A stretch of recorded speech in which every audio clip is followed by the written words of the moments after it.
बिस्मिल्लाहिर्रहमानिर्रहीम।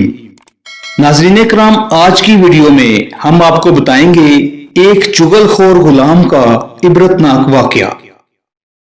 हमाद बिन मसलमा कहते हैं कि एक शख्स ने अपना गुलाम बेचा और खरीदार से कहा कि इसमें और तो कोई ऐब नहीं, सिर्फ एक ऐब है, यानी कि ये सिर्फ चुगली लगाता है। मगर खरीदार ने इसको खरीद लिया। अभी चंद ही रोज गुजरे थे कि गुलाम ने आका की बीवी से कहा कि तेरे शोहर को तुझसे मोहब्बत नहीं है, मुमकिन है कि वो तुझे तलाक दे दे और दूसरा निकाह कर ले। अगर तू इसे अपनी मोहब्बत का असीर कराना चाहती है तो उस तरह से जब वो सो जाए उसकी गर्दन के बाल उतार कर मुझे दे दो। मैं इस पर मंत्र पढ़ूंगा जिससे वो तेरे दामे मोहब्बत में गिरफ्तार हो जाएगा। बीवी को भड़काने के बाद शोहर से कहा